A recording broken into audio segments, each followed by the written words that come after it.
오늘 함께 나눌 말씀의 제목은요, 큰 믿음의 핵심입니다. 큰 믿음의 핵심. 우리에게 믿음이 있습니다. 믿음이 있습니다. 그런데 그 믿음이 다 똑같지는 않습니다. 어떤 사람에게는 주님께서 큰 믿음이다, 믿음이 있다 라고 칭찬하시고요. 어떤 사람은 너희 적은 믿음이라고 그렇게 제자들을 책망하시기도 하셨죠. 그런 걸 보면은 우리 그 믿음이 얼마나 정말 큰가, 힘이 있는가는 다 다르다라고 생각합니다. 그렇다면은 큰 믿음, 주님께서 칭찬하시는 큰 믿음에는 어떤 뭔가 이 비밀이 있을까요? 어떤 그 말씀의 진리가 이 가운데 있을까? 우리가 한번 같이 말씀을 나누기 원합니다.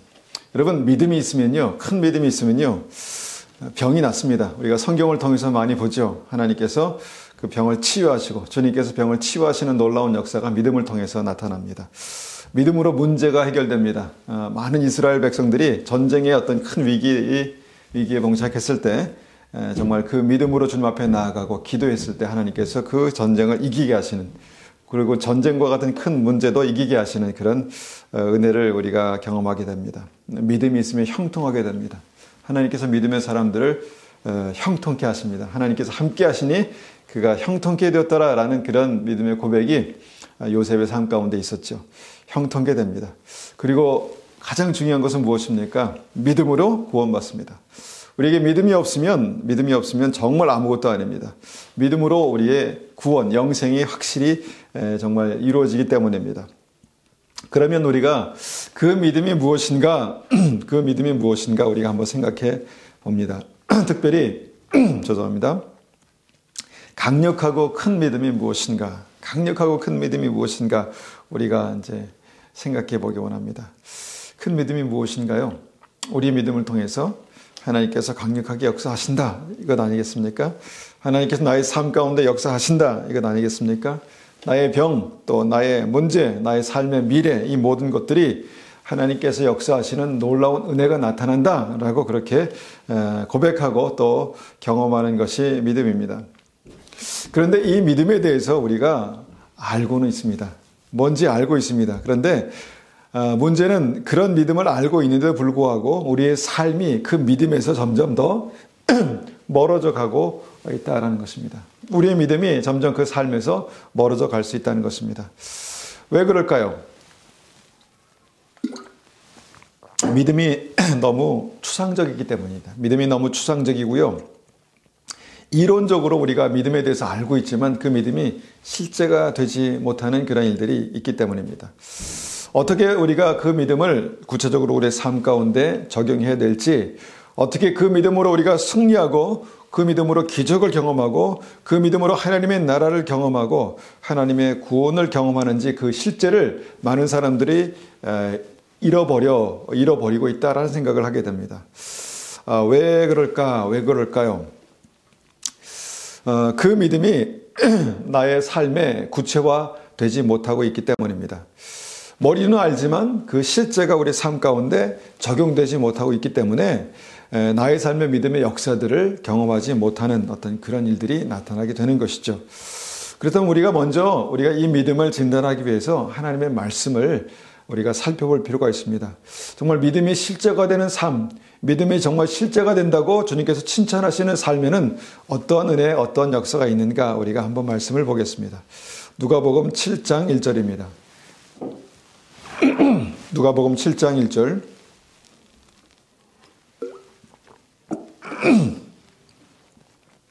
누가복음 7장 1절에서 10절까지 말씀을 받들어 읽겠습니다.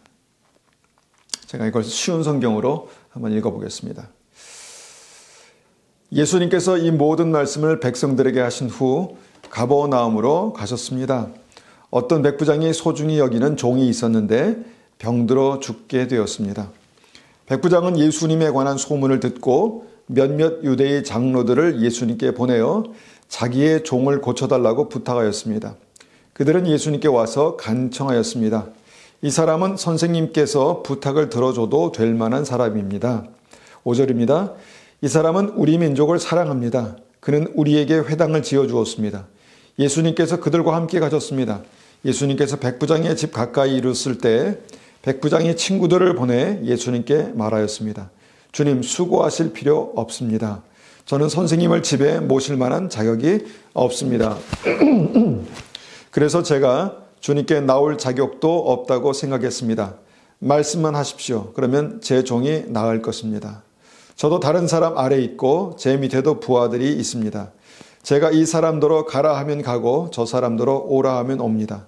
또 제 종에게 이것을 하라 하면 그대로 합니다. 9절입니다. 예수님께서 이 말을 들으시고 놀라시며 따라오던 사람들에게 말씀하셨습니다. 내가 너에게 말한다. 이스라엘에서도 이처럼 큰 믿음을 본 적이 없다. 백부장이 보냈던 사람들이 집으로 돌아가 보니 그 종이 나았습니다. 아멘. 여러분, 큰 믿음이 무엇입니까? 예수님께서 깜짝 놀랄 정도의 어떤 큰 믿음. 여러분, 그 믿음이 우리에게 있습니까? 저는 그 믿음이 우리에게 있기를 간절히 바랍니다. 저에게 있기를 간절히 바랍니다. 예수님께서 깜짝 놀라실 만한 어떤 그런 믿음. 정말 오늘 본문에 백부장의 믿음을 보시고 예수님께서 큰 믿음이다라고 깜짝 놀라셨죠. 그런 믿음이 우리에게 있기를 원합니다. 우리가 이 말씀을 통해서 우리가 그 큰 믿음이 어떤 믿음인가를 좀 이렇게 펼쳐서 단계적으로 이렇게 생각해 볼 수 있습니다. 분석해 볼 수 있다는 것이죠. 이 말씀을 통해서 펼쳐서 한번 한 단계 우리가 생각해 볼 때 첫 번째 큰 믿음이 무엇인가? 첫 번째 큰 믿음은요, 간절히 청하는 믿음입니다. 간절히 청하는 믿음. 백부장이 정말 사랑하는 종이 병들어 죽을 어떤 상황이 되었습니다. 너무너무 마음이 아팠습니다. 그래서 이 사랑하는 종을 어떻게 하면 살릴 수 있을까 이런 고민했겠죠. 그런데 백부장이 정말 감사하게도 예수님의 복음을 들었습니다. 예수님을 알았습니다. 그리고 예수님께 청하면 이 종을 살릴 수 있다라는 그런 믿음이 생겼습니다. 여러분, 예수님은요, 이 문제를 해결하실 수 있는 분이십니다. 예수님은 이 병을 분명히 고칠 수 있는 분입니다. 그런데 중요한 것은 백부장이 이것을 알고 청했다는 것입니다. 예수님께 청했다는 것입니다. 여러분, 우리에게도 예수님이 누구신가의 어떤 그 믿음이 있지 않습니까? 예수님 전능하시다. 예수님 할 수 있는 분이시다. 예수님 만왕의 왕이시다. 라는 그런 믿음이 있지 않습니까? 그래서 어떻게 합니까? 그래서요, 백부장처럼 예수님께 청해야 한다는 것입니다. 청했다는 것입니다. 이것이 무엇입니까? 이것을 우리의 믿음에 적용하면요, 주님께 간구하는 것입니다. 문제가 있을 때, 어려움이 있을 때 우리가 주님 앞에 간절히 구하는 것입니다. 간구하는 것입니다. 믿음으로 전능하신 주님께 도움을 청하는 것입니다. 여러분, 믿음은요, 나의 모든 문제를 해결할 수 있는 전능하신 하나님이 계시다에서 출발합니다. 그런데 그 하나님이 계신 것과 나의 믿음이 그것과 함께 역사하는 것과는 다른 문제라는 것입니다. 첫 번째 그 믿음의, 큰 믿음의 스텝은요, 전능하신 하나님께 간구하는 것입니다. 간절히 구하는 것입니다. 그래서 주님 앞에 간절히 구할 때 주님께서 그것을 듣고 움직이시고 치유하신 것입니다. 여러분, 우리가 이 믿음의 역사의 첫 번째 스텝을 우리가 분명히 기억하고 있어야 합니다. 주님께 간절히 구하는 일들이 먼저 있어야 한다는 것입니다. 우리가 이제 이 주님께 간절히 구하는 이 믿음에 대해서 우리가 좀 더 구체적으로 생각해 보기 원하는데요. 누가복음 11장 말씀을 한번 찾아서 읽어보겠습니다. 누가복음 11장입니다. 누가복음 11장 말씀입니다. 11장 2절부터 4절까지 말씀을 먼저 보겠습니다. 누가복음 11장 2절입니다. 누가복음 11장 2절. 예수께서 이르시되 너희는 기도할 때 이렇게 하라. 아버지여, 이름이 거룩히 여김을 받으시오며 나라가 임하옵시며 우리에게 날마다 일용할 양식을 주옵시고 우리가 우리에게 죄 지은 모든 사람을 용서하오니 우리 죄도 사하여 주옵시고 우리를 시험에 들게 하지 마옵소서 하라. 자, 이게 어떤 말씀입니까? 예수님께서 우리에게 어떻게 기도하라, 이렇게 기도하라 라고 이렇게 가르쳐 주신 어떤 그런 기도 아니겠습니까? 주기도라고 그렇게 말하죠. 자, 하나님의 뜻에 합당한 기도, 하나님께서 말씀하신 기도, 또 정말 믿음 안에서 균형이 있는 어떤 그런 기도를 우리가 이 말씀을 통해서 보게 된다는 것입니다. 주님의 영광을 구하는 기도, 하나님의 나라가 임하게 하는 기도, 또 일용할 양식을 구하는 기도, 또 우리의 죄를 사하는 회개하는 기도, 그리고 시험에 들지 않게 깨어서 기도하는 그 기도, 이 기도가 우리의 삶 가운데 그렇게 있어야 한다라는 것입니다. 그래서 이제 이렇게 기도하라라고 주님께서 말씀하셨죠. 그리고 나서 이 말씀이 이제 어떻게 연결되는가 우리가 이제 잘 보면요. 참 재미있는 말씀이 있습니다. 자, 누가복음 11장 5절 말씀 계속해서 읽습니다. 누가복음 11장 5절에서 8절까지의 말씀입니다. 또 이르시되, 자, 이 말씀이 무엇입니까? 앞에 있는 기도에 관련해서 주님께서 덧붙이신 아니면 강조하신 말씀입니다. 또 이르시되 라고 5절 시작하죠. 또 이르시되 너희 중에 누가 벗이 있는데 친구가 있는데 밤중에 그에게 가서 말하기를 벗이여 떡 3덩이를 내게 구워달라. 내 벗이 여행 중에 내게 왔으나 내가 먹일 것이 없노라 하면 그가 안에서 대답하여 이르되 나를 괴롭게 하지 말라. 문이 이미 닫혔고 아이들이 나와 함께 침실에 누웠으니 일어나 내게 줄 수 없노라 하겠느냐. 내가 너에게 말하노니 비록 벗됨을 인하여서는 일어나서 주지 아니할지라도 그 간청함을 인하여 일어나 그 요구대로 주리라. 자, 이 말씀이 무슨 말씀입니까? 친구가 있는데요. 친구가 갑자기 밤에 정확한 시간은 나오지 않았는데 다 이제 자려고 누워서 이제 잠들었는데 갑자기 문을 쾅쾅쾅쾅쾅 두드렸다는 것입니다. 쾅쾅쾅쾅 두드리니까 이제 나가봤겠죠. 나가보니까 친구가 딱 와 있는 것입니다. 무슨 일이야? 라고 물어봤더니 내 친구가 멀리서 왔는데 지금 밥을 안 먹었대. 배고프대. 그러니까 떡 있으면, 먹다 남은 빵 있으면 좀 나에게 좀 빌려줘. 라고 했다는 것입니다. 우리로 말하면 밥이 있으면 좀 빌려줘 이렇게 말했다는 것입니다. 아이고 여러분 이게 말이나 되는 상황입니까? 아무리 귀한 친구가 와서 밤중에 와서 있다 하더라도 밥 못 먹는다고 죽겠습니까? 그런데 막 친구를 깨워서 정말 밥 좀 빌려달라고 할 문제입니까?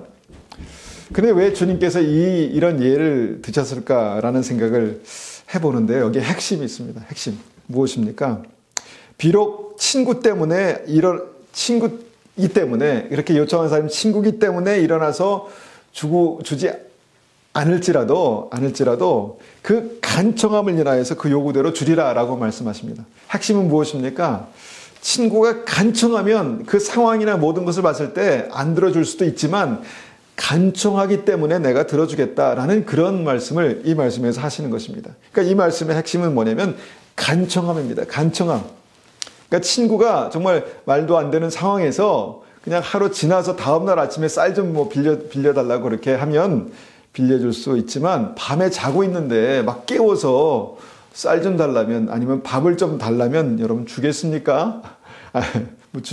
주게 하겠지요. 근데 이게 정말 맞는 상황입니까? 그럼에도 불구하고 주님께서 이 말씀을 여기에 기록한 것이 무엇이냐라고 한다면 상황이 정말 그렇게 황당할지라도 그 간청함 때문에 내가 들어준다라는 것이 이 기도의 핵심이다라는 것입니다. 다시 말하면 기도는 이렇게 하는 거야 라고 말씀하신 것입니다. 기도는 들어줄 때까지 간청하는 거야 라고 그렇게 답답한 마음으로 가르쳐 주시는 거라고 그렇게 믿습니다. 여러분 기도의 핵심이 무엇인가요? 합리적인 상황에 맞게 이성적으로 기도하는 것, 그것이 기도입니까? 물론 앞서 우리가 말씀을 읽었듯이 주님께서 정말 균형 있는 기도, 우리가 구해야 될 기도에 대해서 말씀하셨죠. 그런데 그 기도가 정말 우리의 삶 가운데 실제가 되기 위해서 무엇이 필요하다는 것입니까? 간청함이 필요하다는 것입니다. 간절히 구하는 그 은혜가 필요하다라는 것입니다. 친구 때문에, 그 사람이 친구이기 때문에 내가 들어주는 것이 아니라 그 간청함 때문에 내가 들어준다. 주님께서 이런 말씀을 하신 이유는 바로 그렇게 간청함으로, 간절히 구함으로 기도하라라고 말씀하신 것입니다. 이것이 이 말씀의 핵심입니다. 그리고 나서 이 말씀이 끝나는가? 그것이 아닙니다. 누가복음 11장 9절에서 보면 내가 또 너에게 이르노니, 이제 이것으로 부족합니다. 주님께서 한 번 더 강력하게 말씀하시려고 이제 또 말씀하시는 것입니다. 내가 또 너희에게 이르노니. 자, 9절, 11장 9절. 내가 또 너희에게 이르노니 구하라 그러면 너희에게 주실 것이요, 찾으라 그러면 찾아낼 것이요, 문을 두드리라 그러면 너희에게 열릴 것이니 구하는 이마다 받을 것이요, 찾는 이가 찾아낼 것이요, 두드리는 이에게 열릴 것이니라. 너희 중에 아버지 된 자로서 누가 아들이 생선을 달라 하는데 생선 대신 뱀을 주며, 알을 달라 하는데 계란을 달라고 하는데 전갈을 주겠느냐. 죄송합니다. 너희가 악할지라도 좋은 것을 자식에게 줄 줄 알거든 하물며 너희 하늘 아버지께서 구하는 자에게 성령을 주시지 않겠느냐 하시니라.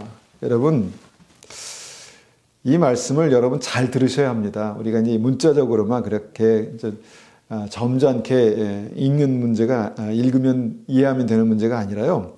여러분, 이 핵심을 보셔야 합니다. 핵심이 무엇입니까? 제발 좀 구해.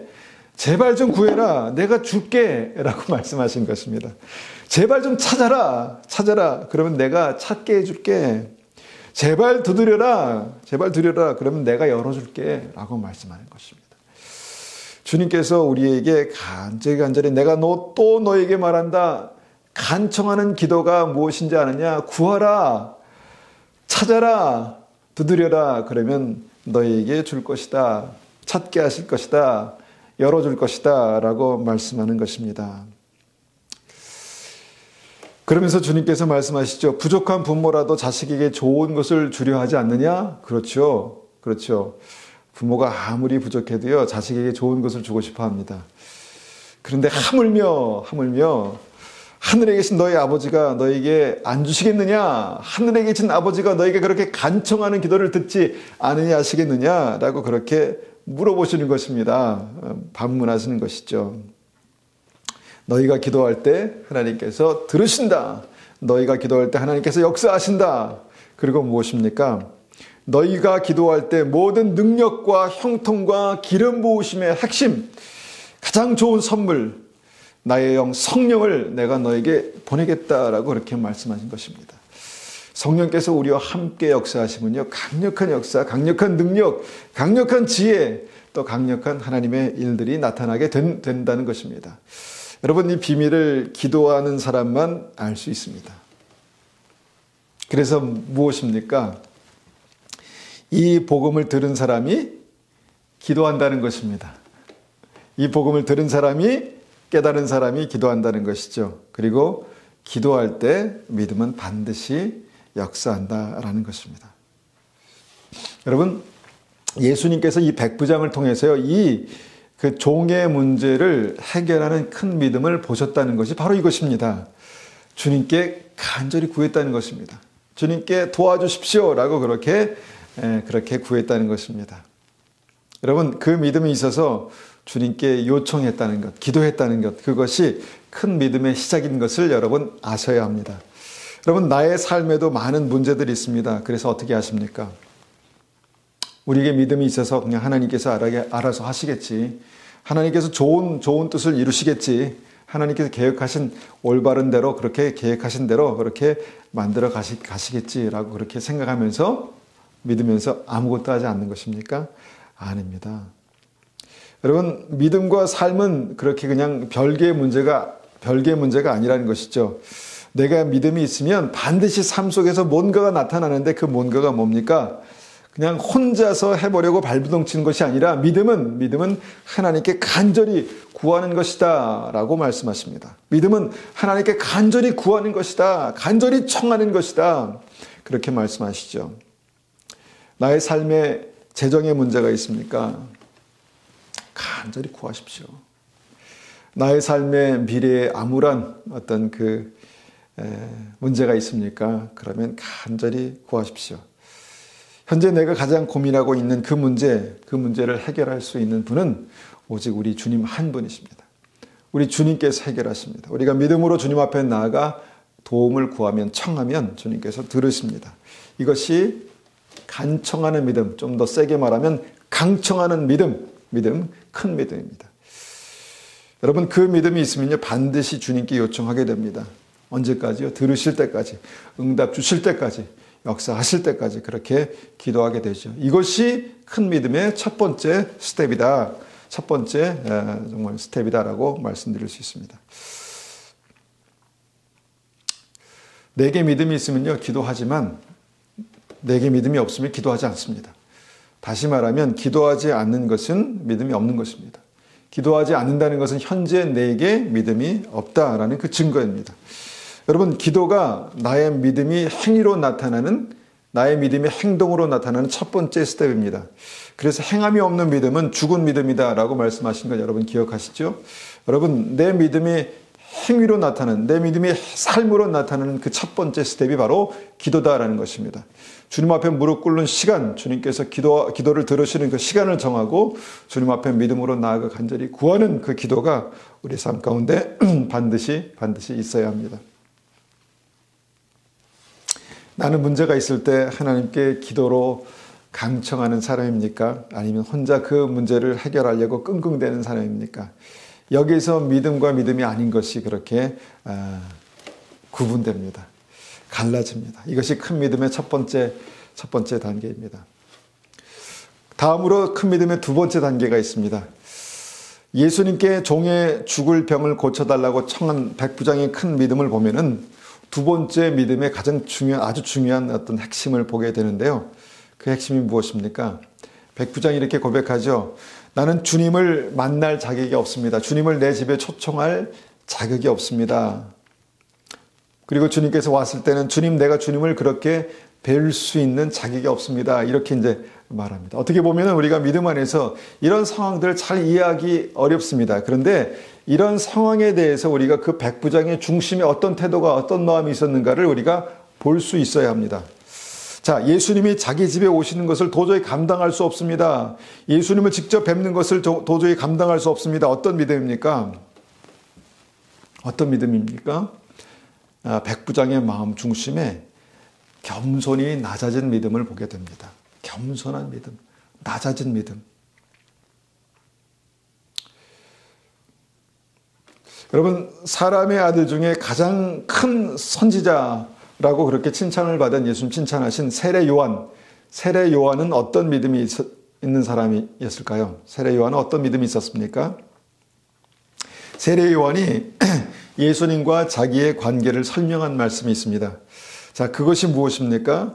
나는 예수님의 신발끈을 풀 자격도 없다. 이렇게 이제 고백합니다. 나는 예수님의 신발끈을 풀 자격도 없다. 이렇게 고백했다는 것입니다. 여러분, 여기서 우리가 생각해 볼 수 있는 것은 얼마나 예수님이 세례 요한에게 대단했으면, 귀했으면 그의 신발끈을 풀 자격조차 없다라고 고백했을까라고 생각할 수 있지만 우리가 다시 뒤집어 말하면 나는 주님의 신발끈을 풀 자격도 없는 사람이다 라고 그렇게 고백한 것입니다.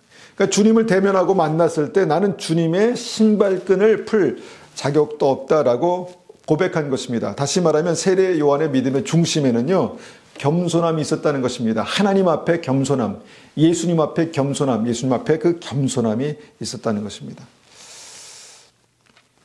예수님께서 그 딸이 귀신 들려서 고통당하는 여인을 시험하시는 말씀이 있죠. 그에게 이런 말씀하셨습니다. 자녀의 떡을 개에게 줄 수 없다. 그러니까 무슨 말씀입니까? 자녀의 떡을 개에게 줄 수 없는데 나는 너를 고쳐줄 수 없다. 이 말씀을 하신 것입니다. 다시 말하면 너는 개다라고 그렇게 말씀하신 것이죠. 그때 이 여인이 뭐라고 대답했습니까? 개라도 주인의 상에서 떨어지기는 부스러기를 먹습니다. 이렇게 고백합니다. 자, 이 마음이 어떤 마음입니까? 내가 개면 어떻습니까? 주님 그거 상관없습니다. 겸손하고 낮아진 마음 아니겠습니까? 정말 낮아져서 정말 어떤 얘기를 들어도 그것이 크게 상처가 되지 않는다는 것입니다. 정말 낮아져서 내가 정말 그렇게 될지라도 주님의 은혜가, 주님 앞에서 그런 은혜가 내가 주님께서 주의 상에서 떨어지는 부스러기만을 먹을 수 있어도 나는 충분하다 이렇게 고백한 것입니다. 그러니까 낮아진 믿음이죠. 겸손히 낮아진 믿음입니다. 마태복음 15장 28절에 예수님께서 이 여인에게 바로 이렇게 말씀하시죠. 이에 예수께서 대답하여 이르시되 여자여 내 믿음이 크도다. 여자여 내 믿음이 크도다 내 소원대로 되리라 하시니 그때로부터 그의 딸이 나으니라. 내 믿음이 크도다. 여러분 큰 믿음이 무엇입니까? 큰 믿음. 두 번째 백부장의 믿음에서 볼 수 있는 큰 믿음이 무엇입니까? 낮아진 믿음입니다. 겸손한 믿음입니다. 겸손한 믿음. 내가 주님 앞에서 나를 낮출 수 있는 겸손한 믿음. 그래서 큰 믿음의 두 번째 특징은요, 겸손한 믿음입니다. 낮아진 믿음입니다. 우리가 그 믿음에서 실패하는 많은 사람들의 경우를 보면요, 무엇에 실패하는가 우리가 생각해 볼 때 이 핵심을 이제 우리가 생각해 봐야 합니다. 스스로 낮아지는데 실패하면요, 믿음에서 실패합니다. 주님 앞에 우리가 스스로 낮아지는데 실패하면 믿음에서 실패한다는 것입니다. 믿음에서. 그냥 겸손치 못하다라고 끝나는 것이 아니라 스스로 겸손하게 주님 앞에 나를 낮출 수 있는 믿음이 없으면 나의 어떤 주님 앞에 내가 누군지, 내가 정말 주님 앞에 어떤 존재인지를 깨닫지 못하면 내가 얼마나 부족한지, 내가 얼마나 정말 부족한지를 깨닫지 못하면요, 믿음은 실패합니다. 잠언 16장 18절에 교만은 패망의 선봉이요 거만한 마음은 넘어짐의 앞잡이니라 라고 말씀하시죠. 뭐 교만할 수 있습니다. 거만한 마음을 가질 수 있습니다. 그런데 믿음에서 교만과 거만한 마음은요, 치명적입니다. 치명적입니다. 그런데 반대로 뒤집어서 믿음에서 겸손한 마음은요, 굉장히 큰 능력이 있습니다. 많은 사람들이요, 자존심 상하면 믿음에서 멀어집니다. 믿음에서 실패합니다. 무시당하는 게 싫어서 믿음에서 실패합니다. 나를 무시하는 그 사람 때문에, 상황 때문에 믿음에서 멀어집니다. 무엇입니까? 스스로 낮아지지 못한 것입니다. 내가 아무것도 아니고 내가 아무것도 가지지 못했으면 거기서 뭘 더 이렇게 잃을 수 있겠습니까? 그러니까 이제 그런 마음인 거죠. 내가 너무 정말 낮아져서 더 이상 낮아질 수 없을 때 많은 사람들이 우리를 뭐 이렇게 좀 무시한다 할지라도 그것이 뭐가 문제가 되겠습니까? 그것이 뭐가 문제가 되겠습니까? 특별히 믿음에서 뭐가 문제가 되겠습니까? 주님 앞에서 내가 낮아지고 주님 앞에서 내가 겸손해지는 것, 그것이 믿음인데, 내가 뭐 여러 가지 상황 속에서 좀 무시를 당하고 여러 가지 상황 속에서 자존심을 좀 상하는 일이 있어도 내가 주님 앞에서 나를 낮출 수 있다면 여러분, 우리는 믿음에서 승리할 수 있습니다. 예수님께서 이 믿음에 대해서 스스로 이제 너희는 이 마음을 품으라 라고 말씀하신 빌립보서 2장 5절 말씀 여러분 기억하시죠? 빌립보서 2장 5절에서 8절까지 한번 제가 읽어보겠습니다. 빌립보서 2장 5절입니다. 너희 안에 이 마음을 품으라 곧 그리스도 예수의 마음이니. 믿음은요, 예수님의 마음을 품는 것입니다. 믿음은 예수님의 마음을 품는 것입니다. 예수님을 닮는 것입니다. 그래서 주님께서 너희 안에 이 마음을 품으라 곧 그리스도 예수의 마음이다, 내 마음이다, 이렇게 이제 말씀하시는 것이죠. 자, 바울이 고백한 것이지만 우리가 예수님의 마음이 어떠했는가를 분명히 볼 수 있는 말씀입니다. 6절입니다. 그는 근본 하나님의 본체시나 하나님과 동등됨을 취할 것으로 여기지 아니하시고 오히려 자기를 비워 종의 형체를 가지사 사람들과 같이 되셨고 사람의 모양으로 나타나사 자기를 낮추시고 죽기까지 복종하셨으니 곧 십자가에 죽으심이라. 자, 예수님이 어떠하셨다는 것입니까? 어떻게 사셨다는 것입니까? 어떻게 사역하셨다는 것입니까? 오히려 자기를 비워 종의 형체를 가지사 사람들과 같이 되셨다라는 것입니다. 그러니까 낮추셨다는 것입니다. 스스로를 낮은 자리로 임하시고 스스로를 낮추셨다는 것입니다. 사람의 모양으로 나타나사 자기를 낮추시고, 자기를 낮추셨습니다. 예수님께서는 스스로 하나님 앞에서 자기를 낮추셨습니다. 죽기까지 복종하셨다. 그것이 십자가의 핵심이다. 십자가의 죽으심의 핵심이다. 라고 이렇게 말씀하고 있는 것이죠. 그래서 큰 믿음의 두 번째 핵심은요, 하나님 앞에서 낮아지는 것입니다. 하나님 앞에 낮아지는 것입니다. 백부장은 그렇게 낮은 마음, 겸손한 마음이 있었습니다. 낮아진 믿음이 있었다는 것입니다. 그렇다면 다시 한번 우리의 믿음을 이제 이 말씀으로 조명해 볼 때 우리에게 이런 낮아진 마음이 있습니까? 그러면 그것은 큰 믿음인 것입니다. 우리가 간절히 구하고 주님 앞에 요청할 때 우리에게 낮아진 믿음이 있습니까? 그러면 이 믿음의 강력한 역사가, 강력한 시너지가 그렇게 나타나게 된다는 것입니다. 우리가 말은 그렇게 겸손하게 할 수 있습니다. 그런데 실제로 그 마음이, 우리의 마음 중심이 낮아지고 겸손해지기는 참 쉽지 않은 것 같습니다. 어떻게 알 수 있습니까? 문제가 생겨보면 압니다. 어려움이 생겨보면 압니다. 그때 누가 튀어나옵니까? 똑똑하고 잘난 내가 튀어나오죠. 그건 이렇게 해야 돼. 그건 이렇게 하는 게 맞아. 이렇게 이제 말하죠. 그런데 여러분, 겸손함은 무엇입니까? 하나님 앞에 구하는 것입니다. 하나님, 불쌍히 여겨주십시오. 하나님, 긍휼히 여겨주십시오. 주님의 지혜가 필요합니다. 주님의 은혜가 필요합니다. 주님의 권능이 필요합니다. 이렇게 이제 기도하는 것이 낮아진 믿음이겠죠.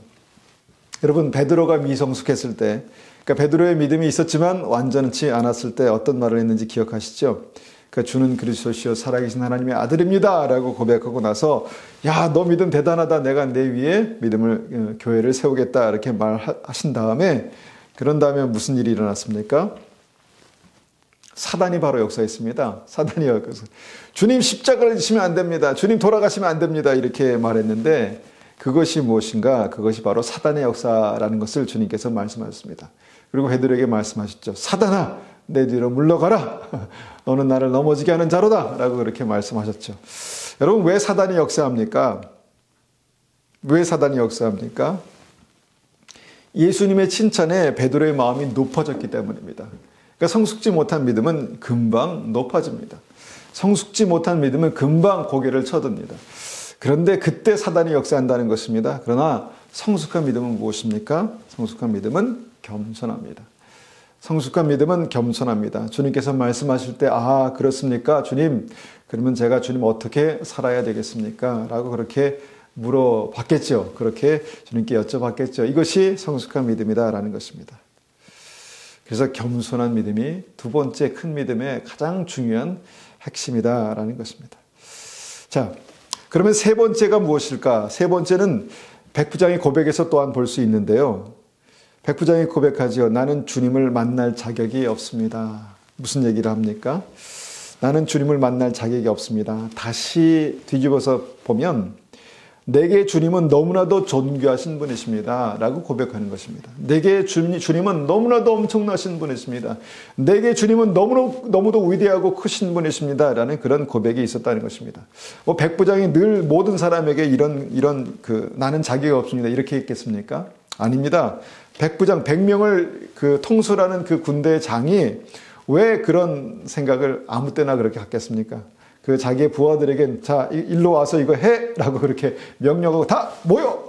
그렇게 통솔하고 그렇게 어떤 리더십이 있지 않겠습니까? 그런데 주님 앞에서 어떻습니까? 주님, 저는 자격이 없습니다. 이렇게 고백했다는 것이죠. 다시 말하면 주님 앞에 서니까 주님의 위대하고 주님의 엄청난 그런 어떤 이 존재를 백부장이 알았다는 것입니다. 그러니까 주님의 그 영광 앞에 나가는 믿음, 이것이 있었다는 것이죠. 자, 주님의 신발끈을 풀 자격도 없는 세례 요한이 많은 사람들 앞에 독사의 자식들아 회개해라 라고 그렇게 외쳤죠. 그런데 주님 앞에 서니까 뭡니까? 주님의 신발끈을 풀 자격도 없었다라는 것입니다. 다시 말하면 주님의 위대하심을 알았다는 것입니다. 주님의 광대하심, 주님의 그 영광, 주님의 놀라운 그 은혜, 그것을 알았다는 것입니다. 그래서 주님 앞에 서니까 저는 주님의 신발끈을 풀 자격도 없는 사람입니다. 라고 그렇게 반대로 생각했다는 것이죠. 예수님이 너무나도 크신 분이십니다. 예수님은 너무나도 크신 분이십니다. 전능하신 주님, 너무나도 위대하신 분이십니다. 이 주님을 아는 것, 이 주님의 영광을 아는 것, 이 크신 주님을 아는 것이 세 번째 믿음이다라는 것입니다. 그래서 믿음 있는 사람들이 주님 앞에 무릎을 꿇는 것입니다. 그 크신 주님 앞에, 광대하신 주님 앞에 무릎을 꿇는 것입니다. 선지자 이사야가 주님의 영광 앞에서 이렇게 고백하죠. 이사야에서 6장 5절 보니까요. 이사야에서 6장 5절. 화로다 나여 망하게 되었도다. 나는 입술이 부정한 사람이요 나는 입술이 부정한 백성 중에 거주하면서 만군의 여호와이신 왕을 배웠음이로다 하였더라. 여러분, 선지자가 정말 나는 망하게 되었다라고 사람들 앞에서 그렇게 하면서 그의 삶을, 그의 사역을 그렇게 그냥 내려놨습니까? 아니죠. 과감하게 주님 말씀을 선포하고 과감하게 주님의 메시지를 전했지만 주님의 임재 앞에 서니까 화로다 나여 망하게 되었다라는 자신을 깨달았다는 것입니다. 반대로 말하면 하나님의 위대하심을, 하나님의 전능하심을, 하나님의 광대하심을 그렇게 봤다는 것이죠. 여러분, 이것이 믿음입니다. 우리가 주님 앞에 선다는 것이 무엇입니까? 그 주님의 영광과 위엄과 그 위대하심 앞에 서는 것입니다. 이것이 믿음입니다. 이것이 믿음입니다. 그분이 하나님이십니다. 그분이 전능하신 하나님이십니다. 그분은 영광의 아버지십니다. 그분이 나의 아버지십니다. 여러분, 큰 믿음에는 나는 하나님 앞에 누구인가에 대한 분명한 이해, 겸손함이 있어야 되지만 내가 서 있는 이 자리, 내가 정말 그 나의 삶에 찾아오신 하나님이 누구신가에 대한 이해가 세 번째 이 믿음에 굉장히 중요하다는 것입니다. 전능하신 하나님 앞에 나아가는 믿음, 위대하신 하나님 앞에 나아가는 믿음, 이 믿음이 큰 믿음입니다. 구약의 제사장들은요, 실제로 하나님 앞에 그 하나님을 경험하며 알았습니다. 출애굽기 28장 34절 35절 보니까 이런 말씀을 합니다. 출애굽기 28장 34절입니다. 그 옷 가장자리로 돌아가며 한 금방울 한 석류 한 금방울 한 석류 있게 하라. 아론이 입고 여호와를 섬기러 성소에 들어갈 때에 성소에서 나올 때에 그 소리가 들릴 것이라. 그리하면 그가 죽지 아니하리라. 자, 이 말씀이 무슨 말씀입니까? 자, 아론이 대제사장이 하나님 앞에 예배하러 들어갔을 때 방울을 달고 들어갔다고 합니다. 방울을 왜 달고 들어갔을까요? 제사를 드리다가, 예배를 드리다가 그가 죽을 수 있었기 때문입니다. 그 죄로 말미암아 죽을 수 있었기 때문입니다. 그때 소리가 나면 살아있는 것이고 소리가 나지 않으면 죽는 것입니다. 여러분, 이런 하나님의 임재 앞에 나갔다는 것입니다. 예배자들이, 제사장들이, 대제사장이 이런 하나님의 성소와 지성소에 그렇게 들어가서 예배를 드렸다는 것이죠. 특별히 지성소에 들어가서 예배를 드렸다라는 것입니다. 이 하나님, 어제나 오늘이나 영원토록 변함없는 이 하나님의 영광 앞에 나갈 수 있는 믿음이 우리에게 필요하다라는 것입니다. 우리가 사도행전 5장을 읽어보면 참 이해할 수 없는 말씀을 가끔 보게 됩니다. 이해할 수 없는 말씀을 보게 되죠. 자, 어떤 내용이 있습니까? 성령을 속이고 그 앞에서 즉사한 아나니아와 삽비라 이야기가 나옵니다. 자, 베드로 앞에서 즉사한 아나니아와 삽비라.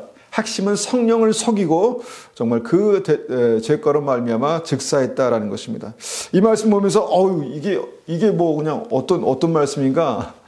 이게 어떤 말씀인가? 의아해하는 그럴 수도 있다라고 봅니다. 그런데 우리가 구약의 하나님이 정말 이 신약에도 역사한다라는 것을 안다면 그럴 수 있지라는 것을 충분히 이해할 수 있습니다. 그러니까 뭐 대제사장이 지성소에서 죽은 것이나 하나님의 강력한 임재 앞에서 아나니아와 삽비라가 죽은 것이나 그 이유가 같은 것이다라는 것입니다. 무엇입니까? 전능하신 하나님, 거룩하신 하나님 앞에 나아갈 때에 그 하나님이 어떤 분이신가에 대한 바른 이해가 우리에게도 필요하다라는 것입니다. 여러분, 하나님 앞에 나아갈 때 여러분 그 이해가 있습니까? 우리가 좋으신 하나님을 압니다. 그런데 정말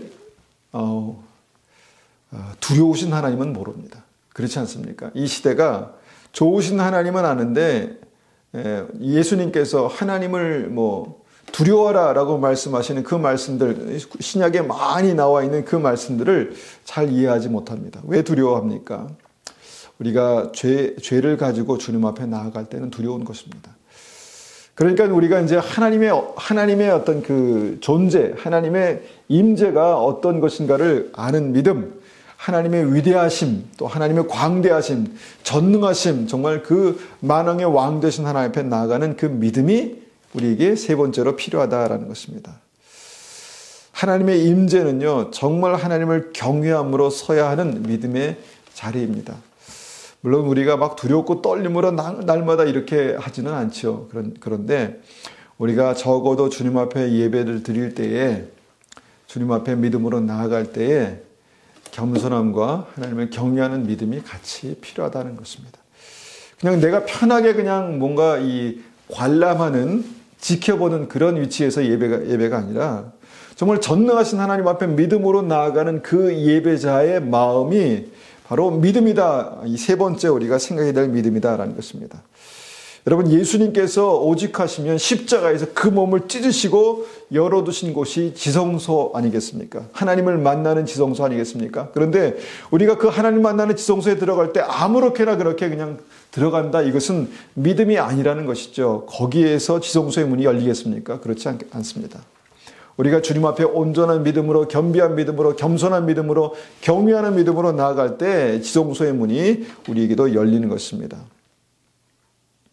그래서 세 번째 백부장의 믿음은 주님께서 어떻게 내 집에 오실 수 있습니까? 내가 어떻게 주님을 직접 만날 수 있습니까? 나는 감당할 수 없습니다. 이것이 주님을 경외하는 믿음, 크신 하나님을 만나는 믿음, 그 믿음이 이 백부장에게 있었다라는 것입니다. 여러분, 우리에게도 그런 믿음이 있어야 합니다. 우리가 주님 앞에 나아갈 때 예수님께서 십자가에서 하나님께 나아가는 그 길을 우리에게 열어주셨을 때 우리가 하나님을 경외하는 마음으로, 주님을 경외하는 마음으로, 같은 마음으로 우리가 지성소에 들어가는 그 믿음이 바로 큰 믿음이다라는 것을 여러분 꼭 생각하셔야 합니다. 기억하셔야 합니다. 그리고 마지막 한 가지만 더 짧게 우리가 나누길 원하는데요. 마지막 그 큰 믿음의 핵심은요, 순종하는 믿음입니다. 순종하는 믿음. 자, 백부장의 고백에 그것이 잘 나와 있는데요. 누가복음 7장 7절 8절 말씀 봅니다. 누가복음 7장 7절 8절. 7절입니다. 말씀만 하십시오. 그러면 제 종이 나을 것입니다. 저도 다른 사람 아래 있고 제 밑에도 부하들이 있습니다. 제가 이 사람들로 가라 하면 가고 저 사람들로 오라 하면 옵니다. 말씀만 하옵소서. 그러면 제 종이 나을 것입니다. 여러분, 이 말씀이 굉장히 짧은 말씀이지만 이 말씀 가운데 있는 백부장의 마음이 어떤 마음인지를 여러분 아셔야 합니다. 말씀만 하옵소서. 그러면 제 종이 나을 것입니다. 제가 제 아래에 있는 사람들에게 가라 하면 가고 오라 하면 옵니다. 저도 그렇게 하겠습니다. 이것입니다. 저도 그렇게 하겠습니다. 말씀만 하옵소서. 말씀만 하십시오. 자, 그래서 네 번째 큰 믿음의 핵심은 순종하는 믿음입니다. 순종하는 믿음. 말씀만 하십시오. 제가 순종하겠습니다. 제 종도 제가 나가라고 하면 나가고 오라고 하면 옵니다. 저도 그렇게 하겠습니다. 말씀만 하십시오. 말씀만 하십시오. 여러분, 우리가 하나님의 말씀을 듣습니다. 하나님의 말씀을 읽습니다. 하나님의 말씀을 묵상합니다.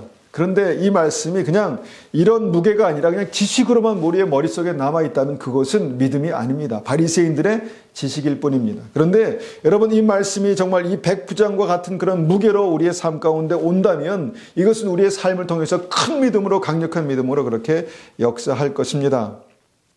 여러분, 그 말씀을 여러분 우리의 마음 가운데 새기셔야 합니다.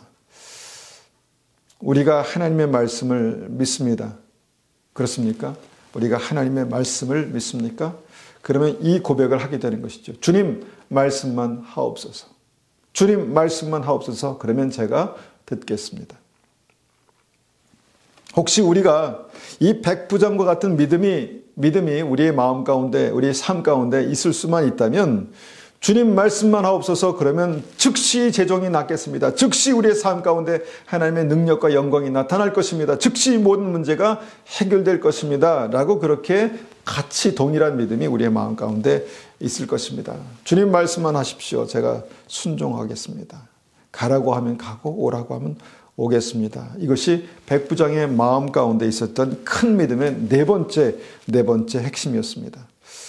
여러분, 우리가 많은 말씀을 듣습니다. 그런데 많은 말씀이 필요한 것이 아닙니다. 우리의 인생에, 우리의 삶에 한 가지 말씀을 우리가 믿음으로 이 무게로 우리가 붙들 수만 있다면 주님께서 우리에게 말씀하십니다. 내 믿음이 크다. 큰 믿음이다. 이스라엘에서 이만한 믿음을 본 적이 없다라고 말씀하실 수 있는 그 믿음이 우리에게 역사할 수 있다라고 믿습니다. 여러분, 이것이 주님께서 깜짝 놀라시고 칭찬하신 백부장의 큰 믿음입니다. 여러분, 우리가 이 말씀을 들었습니다. 여러분, 하나님 말씀을 들으셨습니다. 우리 모두에게 이 믿음, 강력한 믿음이 역사하시기를 간절히 축원합니다. 이 믿음이 우리의 삶 가운데 그렇게 역사하시기를 간절히 축원합니다.